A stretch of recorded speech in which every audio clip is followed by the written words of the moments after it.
নির্বাচনী প্রচারে একটি রাজনৈতিক দল ধর্মীয় অনুভূতির অপব্যবহার করছে বলে অভিযোগ করেছে বিএনপি। বিকেলে গুলশানে বিএনপির কেন্দ্রীয় নির্বাচন পরিচালনা কমিটির মুখপাত্র ও তারেক রহমানের উপদেষ্টা মাহাদি আমিন বলেন, বিশেষ ওই দলটি জান্নাতের প্রলোভন, কোরআন শরীফের শপথ করানো এবং বিকাশ নম্বরে টাকা দেবার প্রস্তাব দিয়ে বেড়াচ্ছে। যারা এমন অসৎ কাজ করে তাদের মুখে প্রতিপক্ষের বিরুদ্ধে দুর্নীতির কথা শোভা পায় না। বলেন, 4 দলীয় জোট সরকারে ওই দলের 2 জন মন্ত্রী ছিলেন, তখন তাদের কোনো মন্তব্য শোনা যায়নি, কিন্তু বর্তমানে তারা নির্বাচনী মাঠে এসে ফ্যাসিবাদী প্রোপাগান্ডার সেই ধারাবাহিকতা ধরে রেখেছে। মাহাদি আমিন বলেন, এই ভূমিকা রাজনৈতিক দ্বিচারিতা।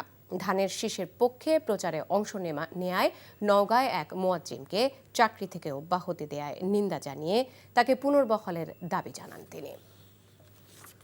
একটি নির্দিষ্ট দলের শীর্ষ পর্যায়ের নেতারা নতুন করে পতিত ফ্যাসিবাদের মতন করে পুরনো মিথ্যা ও প্রতারণামূলক দুর্নীতির বিশ্ব চ্যাম্পিয়ন বয়ান প্রচারের দায়িত্ব গ্রহণ করেছেন।